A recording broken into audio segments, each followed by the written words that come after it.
ketika berbicara soal isu lingkungan yang kadang-kadang suka lupa adalah side story-nya. Oke. Selain dari why it's matter. Oke.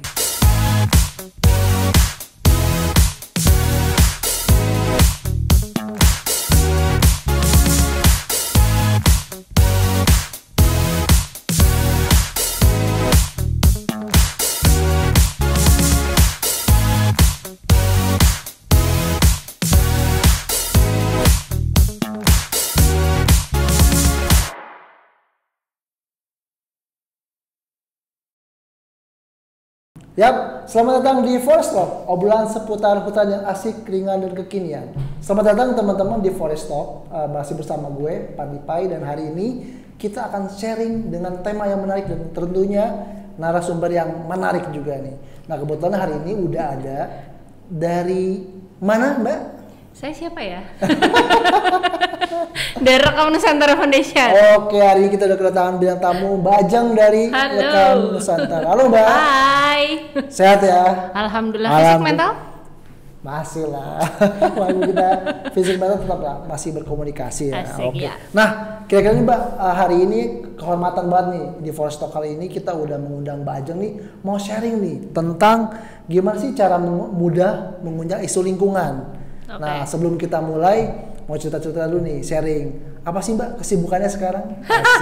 Oke, saat ini gue masih aktif bekerja di Rekam Nusantara Foundation dari 2017 dan selama beberapa tahun belakangan sedang fokus dengan beberapa kegiatan, bukan hanya soal kampanye, tapi gimana advokasi dan gimana berjejaring dengan community pastinya. Karena kalau dari Rekam Nusantara Foundation sendiri kan sebenarnya kami juga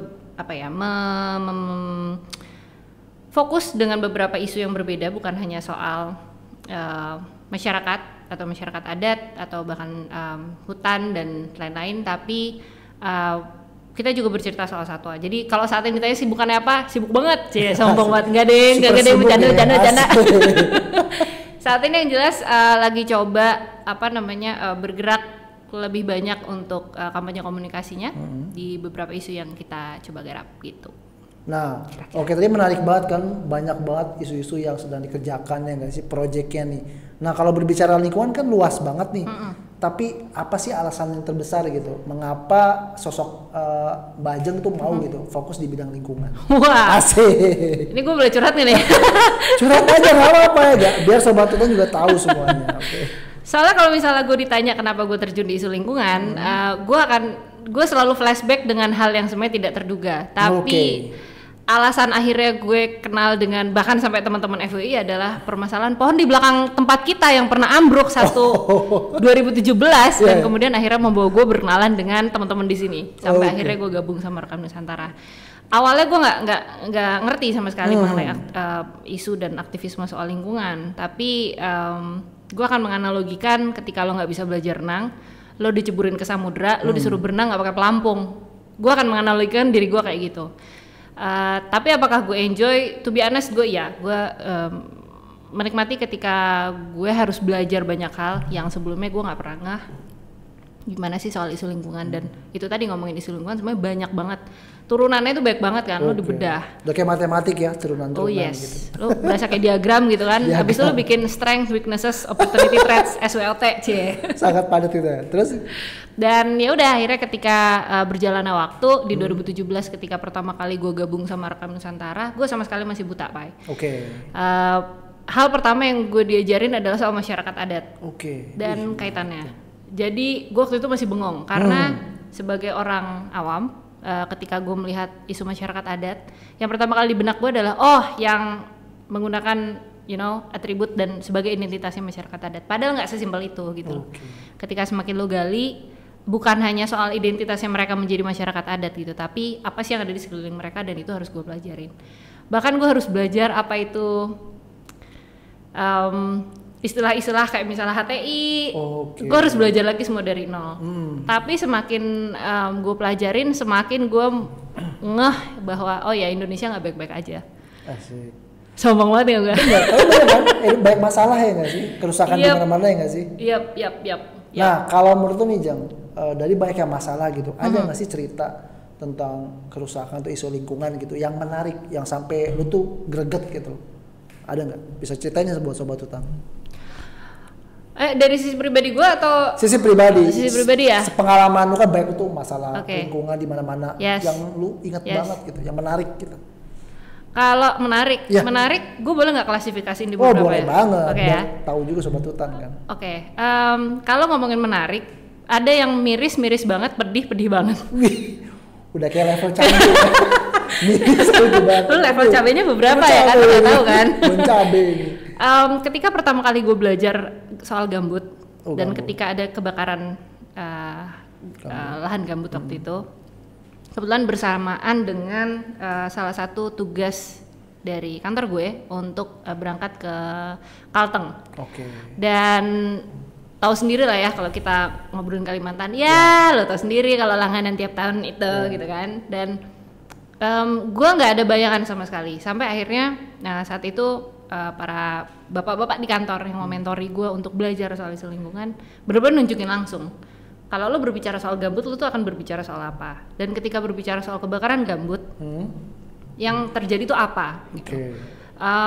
Beberapa kejadian yang bikin gue amazed adalah, tar dulu gue inget ya, kalau nggak salah 2019 atau 18 ya, yang lagi ada kebakaran hebat waktu itu, teman-teman direkam harus ngerekam langsung ke lapangan ya. Yes, dan mereka harus naik heli bomber.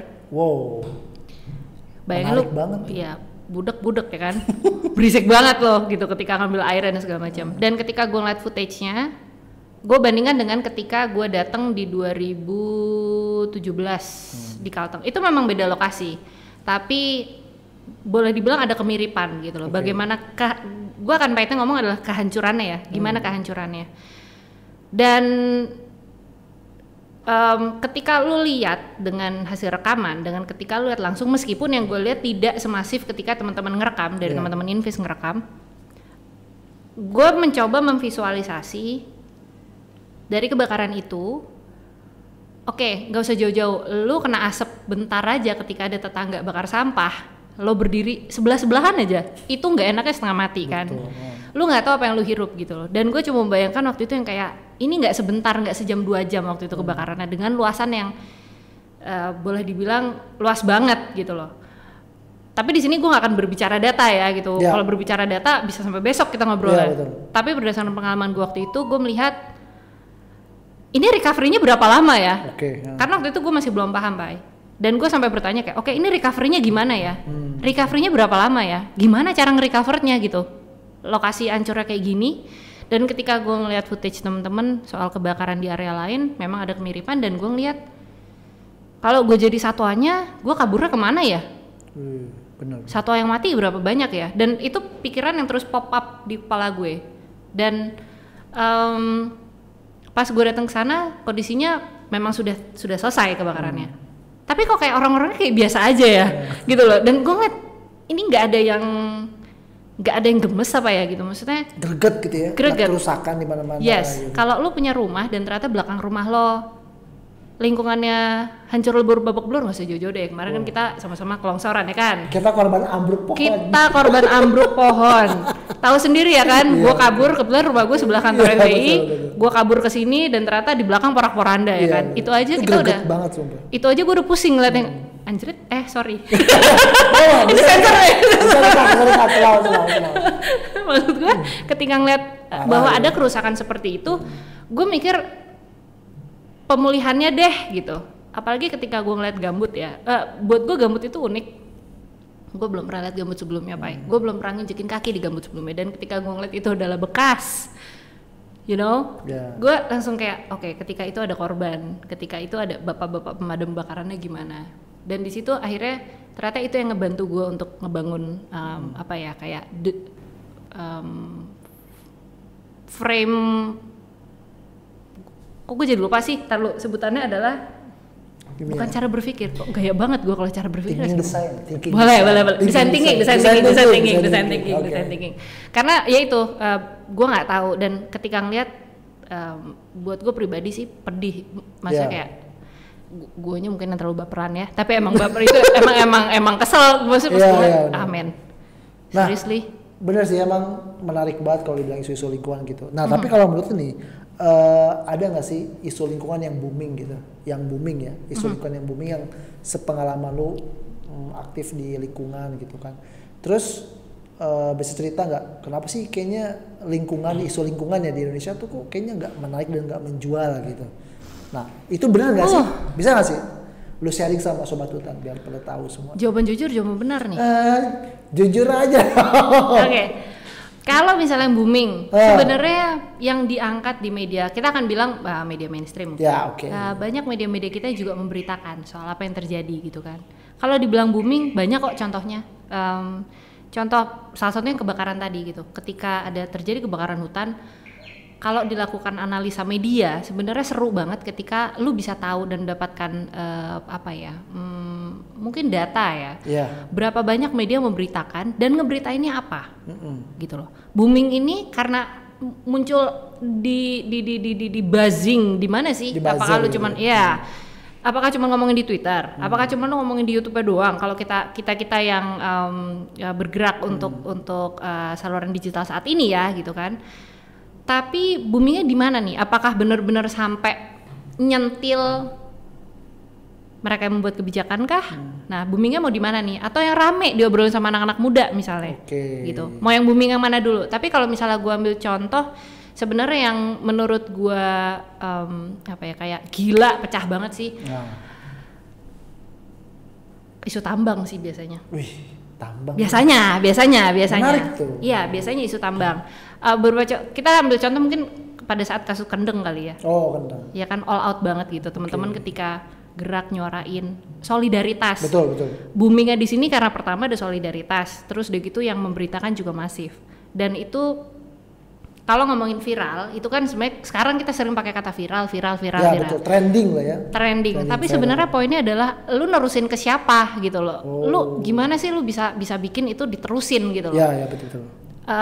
Menurut gua waktu itu solidaritas untuk Kendeng karena cerita sisi sensitifnya mulai diangkat, seperti waktu gimana ibu-ibunya di sana bergerak aksi gitu. Dan kadang-kadang gue kadang-kadang gini, ada kejadian yang serupa tapi tidak diangkat begitu masif oleh media lain. Dan kadang-kadang ada satu kejadian yang benar-benar bisa sampai pecah banget, keangkat dan mendapat simpati yang luar biasa. Gue ambil contoh kayak Kendeng, mungkin bisa juga kayak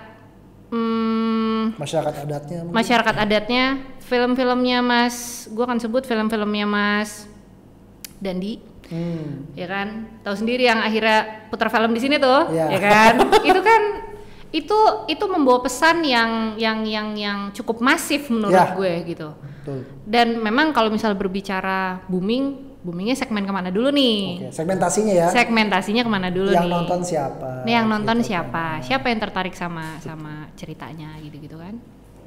Terus faktor-faktor apa aja nih yang bisa bikin film tuh biar booming gitu? Ada nggak kira-kira? Faktor apa yang bikin film itu booming? Misalnya apakah ada sih stigma, emang susah ya memviralkan film tentang isu lingkungan? Pertanyaan lu berat. Pertanyaan lu berat. Oke. Ini sharing aja. Gak, maksud gue kan kalau isu lingkungan itu kan kayaknya ya itu kan menarik. Maksud gue berat banget ya pakai bahasa akademis gitu. Nah, kebanyakan orang kan pada nggak tertarik nih, ya nggak. Nah, gimana caranya nih mengunyah yang tadinya isunya berat itu jadi gampang gitu loh. Nah, kan lu di media mungkin bisa cerita sharing pengalaman. Oke. Kalau buat gue sendiri, gue melihatnya adalah ketika itu semakin mudah dipahami. Gue ambil contoh mungkin kayak,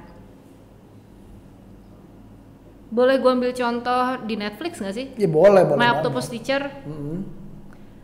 Udah nonton belum? Belum. Oke, kita ganti. Ketawa. Gue kata nanti aja, masih lu. Biar keren gitu. Oke. Lu jangan nanya, ngerti gak? Oh iya. Gue gak jadi nanya kalau gitu. Oke, kita ganti.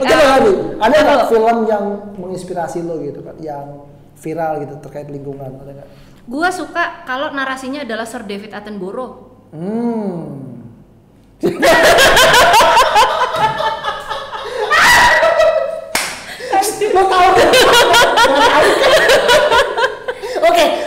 ceritain. Iya, oke. Gue sosokan. Oh iya, Gak apa-apa kan ya, santai kan, keren aja dulu. Lu jangan aja, lu tahu ke cewek. Jadi, beliau itu sebenarnya adalah seorang jurnalis senior. Mungkin nanti bisa dicek lagi ya. Tapi gue ngikutin beliau kan ketika beliau sekarang usianya udah senior ya. Kalau ngikutin masa mudanya gue nggak terlalu. Tapi dulu ketika dia ngeliput soal burung-burung di hutan, salah satunya cendrawasih. Menarik tuh. Iya, dia bisa nyeritain kayak seolah-olah cendrawasih itu manusia.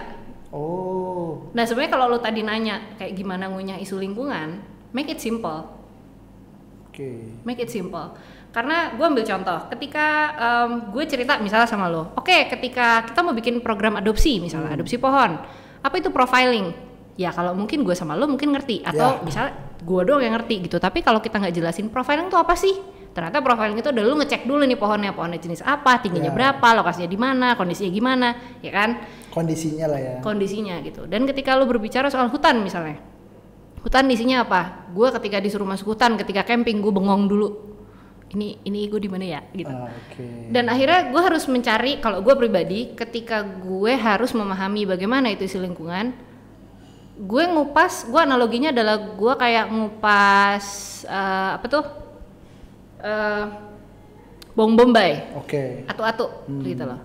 Bertahap ya? Bertahap. Ngejam sih kadang-kadang kepala gue. Tapi masalahnya adalah as a campaigner kita kan punya PR untuk lu ngasih tahu ke orang lain kan. Nah, gue selalu menganalogikan itu. Gimana ya caranya gue ngupas bawang bombay satu-satu. Gitu loh. Kadang-kadang sebelum lu membuat kesimpulan bahwa cerita ini nih yang paling keren untuk diangkat, lu harus kasih dulu alasannya kenapa. Give the reason why. Jadi biar orang tertarik kayak gitu. Biar orang tertarik, tapi juga paham bahwa perspektif yang lu coba sampaikan, let's say premis deh, ngomongin premisnya dulu. Kalau misalnya semua beralaskan, kita akan raise awareness, Gua akan selalu kayak gitu. Kita objektifnya adalah untuk isu ini wajib diangkat karena untuk raise awareness. Bentar, kita bisa nggak mulai dengan premis yang kecil dulu? Misalnya, apakah pohonnya mau punah? Misalnya aja. Atau lebih spesifik lagi. Kalau ngomongin kerugian banyak banget kan, kerugian misalnya masyarakatnya atau mau orangnya, intinya set story-nya apa. Set story itu yang menurut gue menarik untuk diambil. Gue ketika belajar soal salah satu hutan di Papua yang ternyata masyarakatnya mulai aware bahwa birdwatching itu bisa mendatangkan manfaat ekonomi buat mereka. Ternyata di lokasi itu ketika orang mau birdwatching itu ngantrinya tahunan. Kalau burungnya hilang, masyarakatnya nggak dapat untung dong, nggak dapat manfaat ekonomi dong, gitu. Nah ternyata dari situ kesadaran kayak gitu yang akhirnya, ada side story lain nih, mau berbicara dari si burungnya atau mau berbicara dari masyarakatnya, gitu.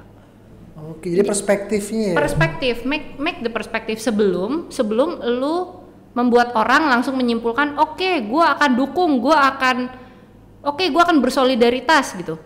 Sebaiknya adalah angkat cerita supaya orang tahu di mana mereka akan berdiri, side story-nya apa, premisnya apa. Tapi ya itu, gue selalu menganalogikan bom bombay, nggak bisa langsung telan. Jadi bertahap sedikit. Yes, please. Jadi biar masyarakat itu, kalau bisa gue ini ambil kesimpulan sedikit ya, biar masyarakat tuh paham sedikit-sedikit ya nggak sih? Ini gue ngomongnya nggak beleberan kan? Enggak ya. Aman ya. Oke. Soalnya gue kadang-kadang ketika jelasin sesuatu gue sering kali pakai analogi kan, dan kadang-kadang takutnya cuma gue doang yang paham sama alam bawah sadar gue. Tapi menarik, maksud gue tadi analogi itu kan bertahap sih, karena memang kalau sama media ya nggak sih, kita kan buat edukasi emang nggak langsung jebret gitu kan, kudu pelan-pelan ada edukasi tadi lo bilang. Sama sabar. Sabar benar, sabar. Tuh. Jangan lupa dimulai dengan Bismillah. Betul, Bismillah banget gitu kan. Itu selalu itu kalau dalam sebuah project. Dan sama satu lagi, gue sering lihat ada gap dalam bercerita. Misalnya, ketika sebuah subjek A disampaikan bahwa ini kita angkat karena ceritanya menarik, tapi kemudian tidak continue, nggak dilanjutin ceritanya, sehingga akhirnya audiens yang saat itu melihat dan akhirnya nggak terpapar lagi, dia akan ada apa ya, kayak bisa lupa, bisa abai pada akhirnya, karena kayak iya cuman sekedar oh iya gue pernah inget gue dapat informasi soal itu, that's it, cuman lo nelen informasinya doang gitu. Tapi ya itu yang kadang-kadang ini gue akan dihujat nggak ya kira-kira, tapi ketika berbicara soal isu lingkungan yang kadang-kadang suka lupa adalah side story-nya. Selain dari why it's matter. Gitu. Jadi itu tadi cara mudah mengunyah isu lingkungan tadi. Lu tampilkan side story-nya ya. Sama rajin-rajin baca sih menurut gue. Rajin baca tuh. Tapi juga kadang-kadang ya Pak, gue gregetan gini. Banyak sekarang orang yang bergerak untuk menceritakan isu lingkungan, ya kan? Tinggal masalah lu perspektifnya dari mana. Tapi kadang-kadang juga banyak audiens yang secara instan nelen mentah-mentah informasinya tanpa diolah. Lu telan aja bulat-bulat karena sekarang semua serba gampang kan. Iya betul. Instagram lu simpel-simpel semua konten. Reels mainin berapa detik. Ya, lu harus mengunyah informasi yang kerangkanya besar tapi dalam hitungan detik. Kalau kita sendiri, gue akan memposisikan gue sebagai orang yang mengunyah informasi tersebut. Gue akan sangat sarankan banyaklah cari referensi juga gitu loh.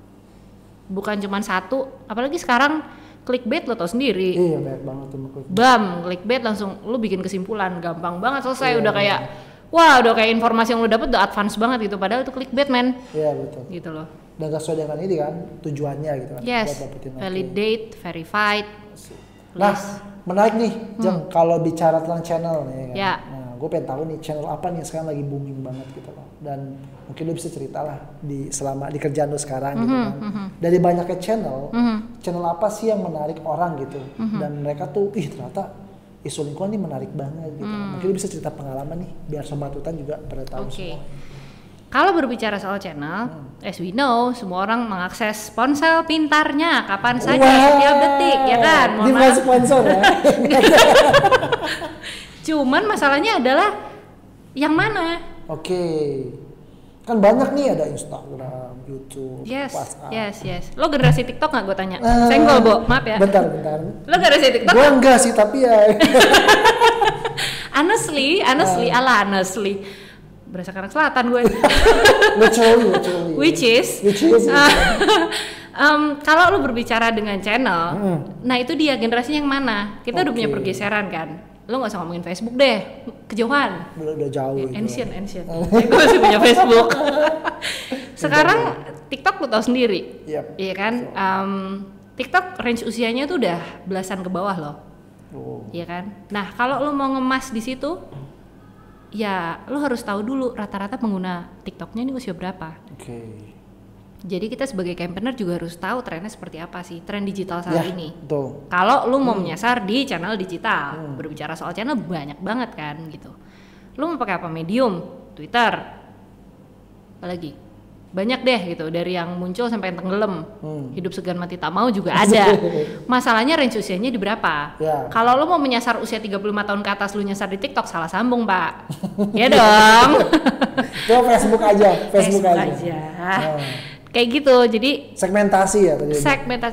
Lebih tepatnya audience, karakter audiensnya ya. Karakter audiensnya lo mau sasar gitu. Kenapa lo pakai channel itu juga lo harus tahu sih. Gitu. Iya karena yang gue lihat makanya kan tema kita kan cara mudah nih mengunyah isu lingkungan gitu kan. Itu tadi gue bilang memang perlu banyak trik-trik ya. Kalau misalnya kita posting di Facebook itu kan berbeda banget, di TikTok gitu kan. Di Twitter juga ada gitu kan. Terus juga di Instagram juga beda lagi gitu. Nah kalau lu Jeng punya pengalaman nggak menarik? Misalnya ada nggak tentang isu apa di selama lu di lapangan yang booming banget? Nah ini booming tuh macam-macam ya. Ada booming yang sampai semua media mengangkat, atau ada booming yang di dalam community yang kita ajak gerak bareng itu booming. Gue akan ngambil contoh dulu yang kedua. Karena Perekam Nusantara Foundation salah satunya juga berfokus pada pembuatan film dokumenter, sehingga media film dokumenter itulah yang sempat membuat gua nggak bayangin booming tuh kayaknya yang viral lah ya, trending. Berasa gitu. Kayak tren kopi susu saat ini gitu loh. Padahal bukan itu kan ya. Gue ambil contoh ketika 2017 apa 18 ya, kita pernah punya PR waktu itu untuk membuat film tentang masyarakat adat di Seko. Oh, Seko. Ya, kalau sempat ngikutin juga isunya kan mereka akan dibuat pembangkit listrik ya. Dan akhirnya waktu itu dari tim Invis, dari production house kita terjun ke sana dan merekam sendiri kondisinya seperti apa, dan kondisi alam itu cakep banget. Gue ketika ngeliat footage-nya, gue memang tidak nyampe sana, tapi maksudnya sampai Sekonya ya. Tapi waktu itu gue beruntung bisa memutarkan film itu akhirnya di Palopo, bertepatan dengan Hari Masyarakat Adat. Dan teman-teman di sana begitu antusias untuk menceritakan Seko itu seperti apa, dan dari tulisan yang dibawa oleh teman-teman yang ngedokumentasiin, gue ngeliat yang kayak di mana lagi lu ngeliat ada lanskap yang dari mulai bukit lu ketemu tengahnya sungai, ada sawahnya, sawah ladang, terus ya masyarakatnya berdaya, mereka juga mengembangkan menanam coklat untuk memutar roda ekonomi di sana, dan mereka nggak merasa kekurangan gitu kan.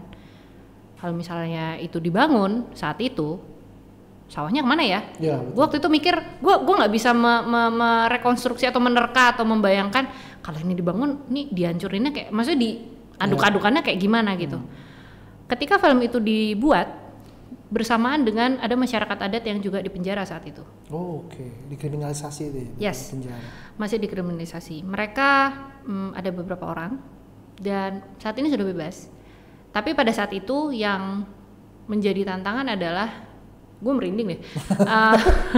Ini inspiratif ya kayak ini. Karena gue nggak merekam langsung, tapi bete gak sih ketika tim lo berangkat dan misalnya nih gue berangkat, gue bilang sama lo, Pai, gue mau jalan ke titik ini. Kemungkinan gue akan hilang sinyal. So lo tahu titik terakhir gue di mana? Ya, males gak lo? Males. Susah sinyal, akses susah. Gak ada kan? Gojek kan tengah hutan.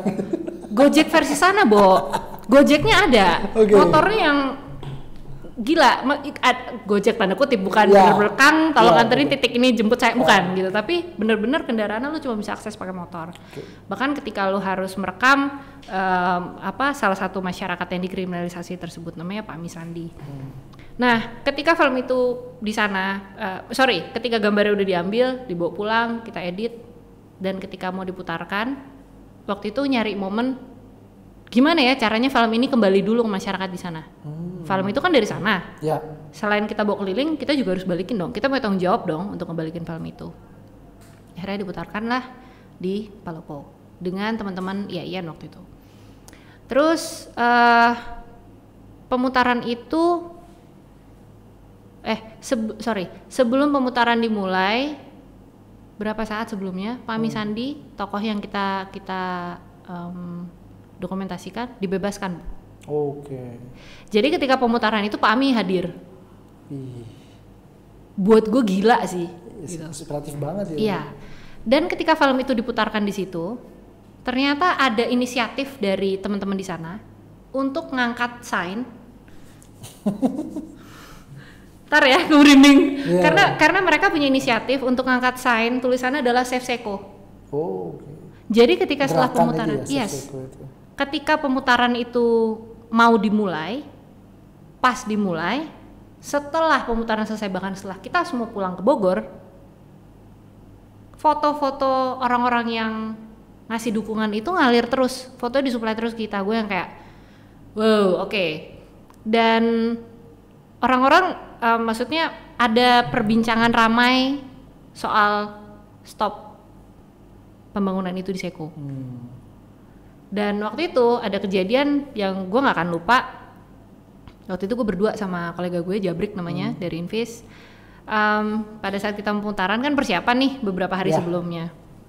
Ternyata teman-teman di sana dari perkumpulan Walasea udah pasang backdrop. Kapan pemutaran akan diiniin kan? Dipasang di hotspot lah, titik-titik yang wah hilang, Bo. putus orang. Kita yang udah kayak, nih pemutaran nanti selamat gak ya gitu kan, gue nggak tahu nih kampung orang, kandang orang gitu.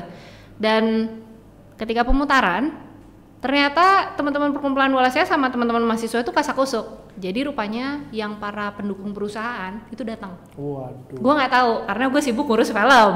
Gue sama Jabrik pokoknya fokus aja dengan kegiatan kita. Nggak taunya teman-teman ini yang perkumpulan Wallace dan teman-teman Yayan Palopo itu kasak-kusuk.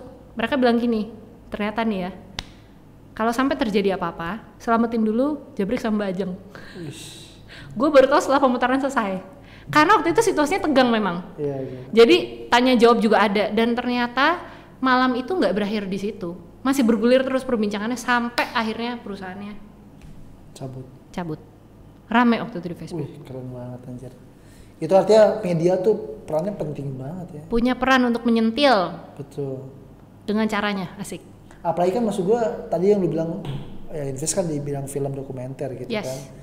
Itu masyarakat yang menonton pasti bakal terharu banget tuh. Maksud gue, ketika wilayahnya ditindas atau dikriminalisasi kan, mereka bakal bangkit semangatnya gitu kan. Apalagi tadi pas lu bilang, selamatin deh Jabrik sama Mbak Ajeng dulu. Bayangin men, seumur-umur gue peternak di kandang orang gue nggak sih? Anggap lu ke kampung orang, belum tahu apa-apa, tiba-tiba orang itu nyelamatin lu duluan gitu. Untungnya sih nggak terjadi apa-apa malam itu. Tegang lumayan kayak ketika film itu selesai diputar dan mereka bangun diskusi itu lumayan. Gue yang kayak hawa mulai panas, air panas, minyak seliuran. Ancaman di mana-mana. Nah, harapannya apa nih ke depannya terkait dengan misalnya film-film Indonesia yang terkait dengan isu lingkungan atau misalnya media gitu, apa ke depannya harapannya ya? Ya. Semoga Indonesia lebih baik-baik aja ya, apalagi lagi pandemi kan gitu. Moga-moga sih Indonesia lebih anteng. Karena kalau gue harus melihat dari sekeliling gue dulu deh gitu. Apakah kesadarannya terhadap lingkungan bagus banget juga enggak. Bersyukurnya ketika gue mulai terjun bersama kalian ini gitu, gue baru yang alah ini toh, harusnya tuh gini toh gitu. Harapan gue sih sebenarnya semakin orang mau belajar dulu deh, minimal aware sih, minimal cari tahu dulu nggak sih gitu. Sesimpel kayak kalau lo tinggal di sebelah sungai, kadang-kadang ya meskipun orangnya tinggalnya di sebelah sungai belum tentu dia ngeh dengan sungainya kenapa. Atau ketika lo tinggalnya berdasarkan pengalaman ketika gue ke Kalbar bersama teman-teman dari Rangga Indonesia, hutannya ada gitu, isinya tahu, tapi kemudian faunanya ada yang banyak kelupaan gitu. Pada nggak ada gitu. Ada tapi dicuekin dan akhirnya diburu, dan akhirnya yang rugi-rugi juga mereka juga. Nah itu yang kadang-kadang karena kita terbiasa dengan rutinitas di lokasi yang sama sehingga kadang-kadang kita kayak bodo amat gitu. Harapan gue sih semakin banyak teman-teman yang mulai mau untuk minimal belajar dulu deh gitu. Mungkin belum tentu belajar soal isu lingkungan itu menarik loh. Gue akan bilang, kadang-kadang pikiran gue juga ngejam ya gitu, berat banget nih isu gitu. Tapi ada kok cara simple, lu mulai dari hal kecil dulu. Lu bisa mulai dari hal kecil gitu. Banyak ngobrol, banyak diskusi, cari mentor, selalu verified gitu. Dan jangan kayak kuda pakai kacamata kalau analogi gue. Harapan gue sih itu. Dan semoga Indonesia semakin gitu. Itu mimpinya ya. Mimpi. Ini terakhir nih. Apa sih pesan lu buat sobat hutan yang nonton di sini? Pesannya apa nih? Nasi goreng 1, ST 2. Pesan apa nih? Pesan apa? Ya buat mereka biar bisa menginspirasi gitu. Maksud gua ini kan tema kita cara mudah mengunyah isu lingkungan. Mungkin pesan lu buat teman-teman sobat hutan yang mereka tuh mau terjun nih ke media atau mereka tuh mau share gitu, tapi ada kesulitan gitu. Mungkin lu punya tips atau trik atau pesan apa sih buat mereka biar mereka tuh terinspirasi gitu. Yang jelas adalah apapun yang lu pelajarin, jangan berpuas diri bahwa lu udah ngerasa tahu. Karena yang lu jalanin ke depannya itu dinamis. Setuju nih. Ya kan? Dan informasi yang lu terima sehingga membuat lu merasa keren, itu semu men. Benar. Karena ya itu tadi, kalau misalnya apa yang coba lu kunyah tanda kutip adalah informasi yang lu dapat, lu mentah-mentah telan, nggak lu olah dulu, dan lu nggak nggak menggali lebih banyak, malah lu berpuas diri, walhasil ya itu kayak kuda pakai kacamata. Sedangkan ketika kita berbicara soal isu, misalnya contoh, ternyata ketika gue melihat burung bermigrasi itu seru. Norak gue norak seumur umur baru sekali gitu kan, selalu kerja. Gue diajarinnya adalah kayak, oh ini bulan-bulan sekarang nih, lu ngeliat dulu ke atas gitu. Waktu itu ya emang nggak banyak sih, dan gue juga nggak tahu karena mata gue bolor, gue nggak pakai kacamata, tapi gue tahu itu ada yang terbang di atas dan migrasi. Tapi gue liat kayak, gue kemana aja ya gitu kan. Nah, berkaitan dengan informasi tadi, pesan gue adalah ketika lu mulai tertarik dengan isu lingkungan, apapun yang mau lu mulai, perbanyaklah referensi, perbanyaklah baca. Jangan berpuas diri hanya karena informasi yang lu dapat itu udah valid. Selalu cek sehingga lu akan tahu di mana lu berada. Sehingga lu akan tahu sebenarnya posisinya seperti apa. Gitu. Wis, keren banget Pak Ajeng. Kira-kira kayak gitu. Thank you banget deh udah ada di podcast kita. Temanya menarik banget ini.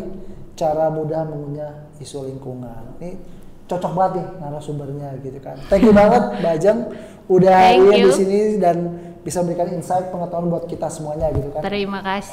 Thank you banget buat teman-teman Sobat Hutan yang udah menyaksikan podcast kita. Jangan lupa nanti kita akan menghadirkan next narasumber yang lebih menarik lagi, yang banyak banget insight. Dan jangan lupa follow juga media sosial FEI @fei.ole.id dan media sosial Rekam Nusantara Foundation, di Rekam Nusantara di Instagram, ada di Facebook juga, dan ada di YouTube juga. Oke, dan pribadinya? Elsia Lalala. Oke, thank you buat Bajang. Semoga sukses ke depannya dan sama-sama kita bisa berkolaborasi. Thanks for having me. Oke, thank you. Oke, teman-teman Sobat Hutan, thank you semuanya dan ciao. Bye. Yeay. Woo! Thank you. Thank you.